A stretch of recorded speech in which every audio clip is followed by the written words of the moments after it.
the current government strategies. Excellent. Tracy Martin. Kia ora, Mr. Speaker. Kia ora. And can I first of all thank you, sir, for allowing this debate to go forward, because this is something of full concern to the country. It is a matter of great urgency.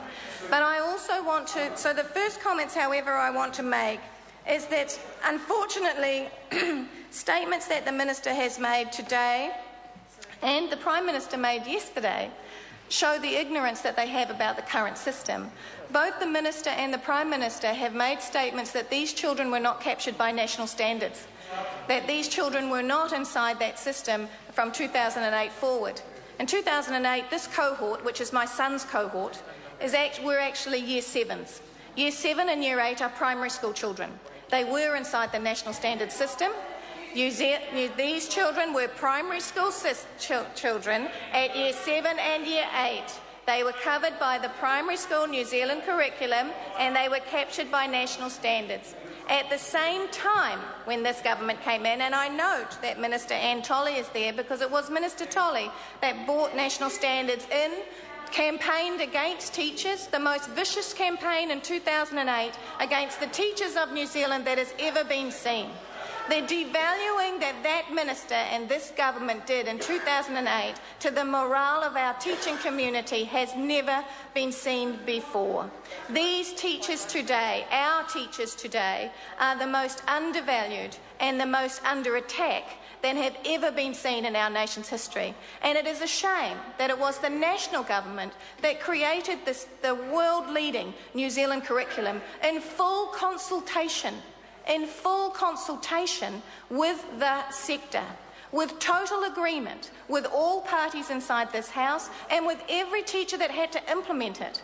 And that was the way, under the guidance of the Honourable Dr. Lockwood Smith, that was the way, if this was where we needed to go as a country, sir, that's how it should have been done.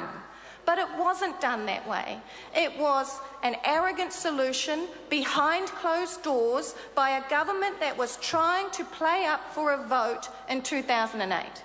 I was sitting on the Board of Trustees of Warkworth Primary School in 2008, and I sat on that board with some parents who wanted to bring back ranking inside our classrooms.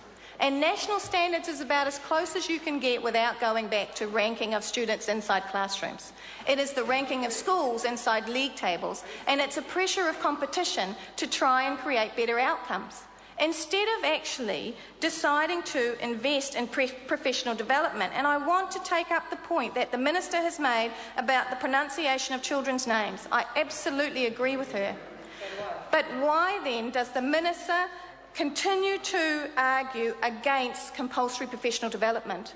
Why is it that if we proved that the Tiko Tahitanga program had maximum outcomes for Māori students, we didn't make it compulsory for every teacher in this country to take that professional development? Why is it that if we need to have our teachers in our classrooms, and interestingly enough, we're importing them from other nations, we're not saying they have to take any professional development about our culture, about our languages, and about the way New Zealanders are and the nuances that we have for our young people, and we place them in front of the classroom? Why is it that this minister says no, professional development must remain contestable? It makes no sense to New Zealand First that if you have a teaching fraternity that you say must take professional development, why do you not make it compulsory and why do you not fund it appropriately? We also reiterate, we agree with the Minister. We knew where these children were, and it's interesting that the catchphrase at the moment for this government is a data-rich environment. Why is it then that school entry data is not captured? Why is it that school entry data, knowing where these children are when they actually come into the school predominantly at 5, even though the law says they don't have to enter our schools at 6, why has that data not been captured? Why is it then, when we already knew that we had children requiring reading recovery, and let's be clear, reading recovery is just for those children that need that little push to get over the lip of this of their difficulty to be at the same place with their peers, why is it that we still have reading recovery funding based on a decile rating, so that a decile 8 school gets funded for half a child, no matter how many children actually require reading recovery? If we're front-ending the spend Why aren't we putting that funding for that child as soon as we know that they need assistance? And we already knew that. But that's not what's happening, sir. That's not what's happening. Reading recovery, children are being identified as needing that support, and at Warkworth Primary School, 12 children get identified, say, in a year. They get funding for half a child. So what does the school have to do? It either has to fundraise to try and put in that support for those children, and this is 5-year-olds and 6-year-olds we're talking about, fundraise to put in that support for those children, or it needs to take from its operations grant, or it doesn't provide it.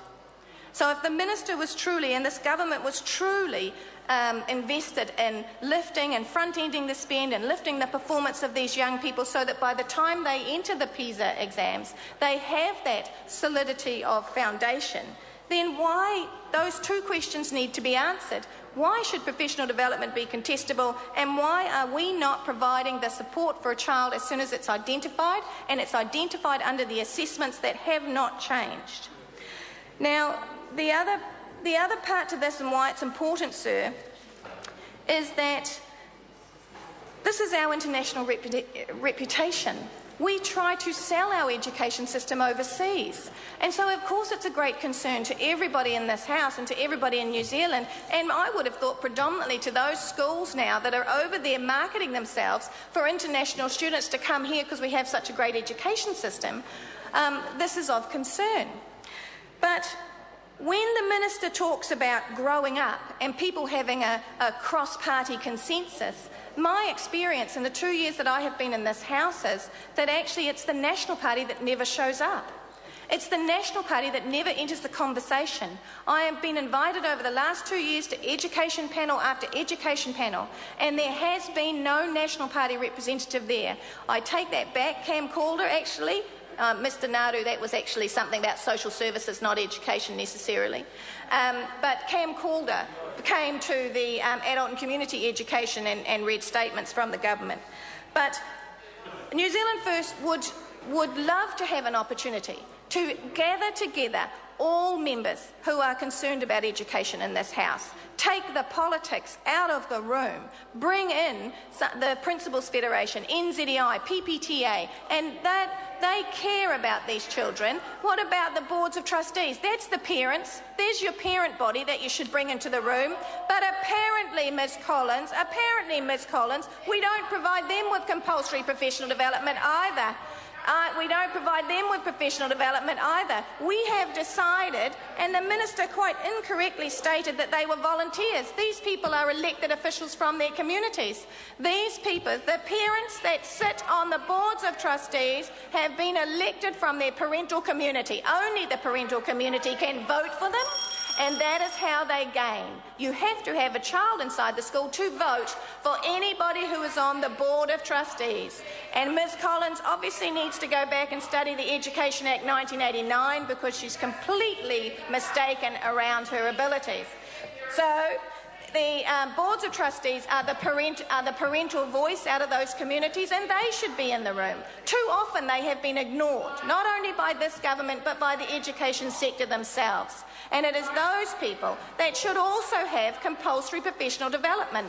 Some of that money that's been placed aside, and I commend the minister for actually placing that money with the School Trustees Association, but we still haven't recognised that these are the leaders of our schools. We still don't acknowledge that it is through their work and their leadership that they represent that community and the outcomes that that community chooses for their children.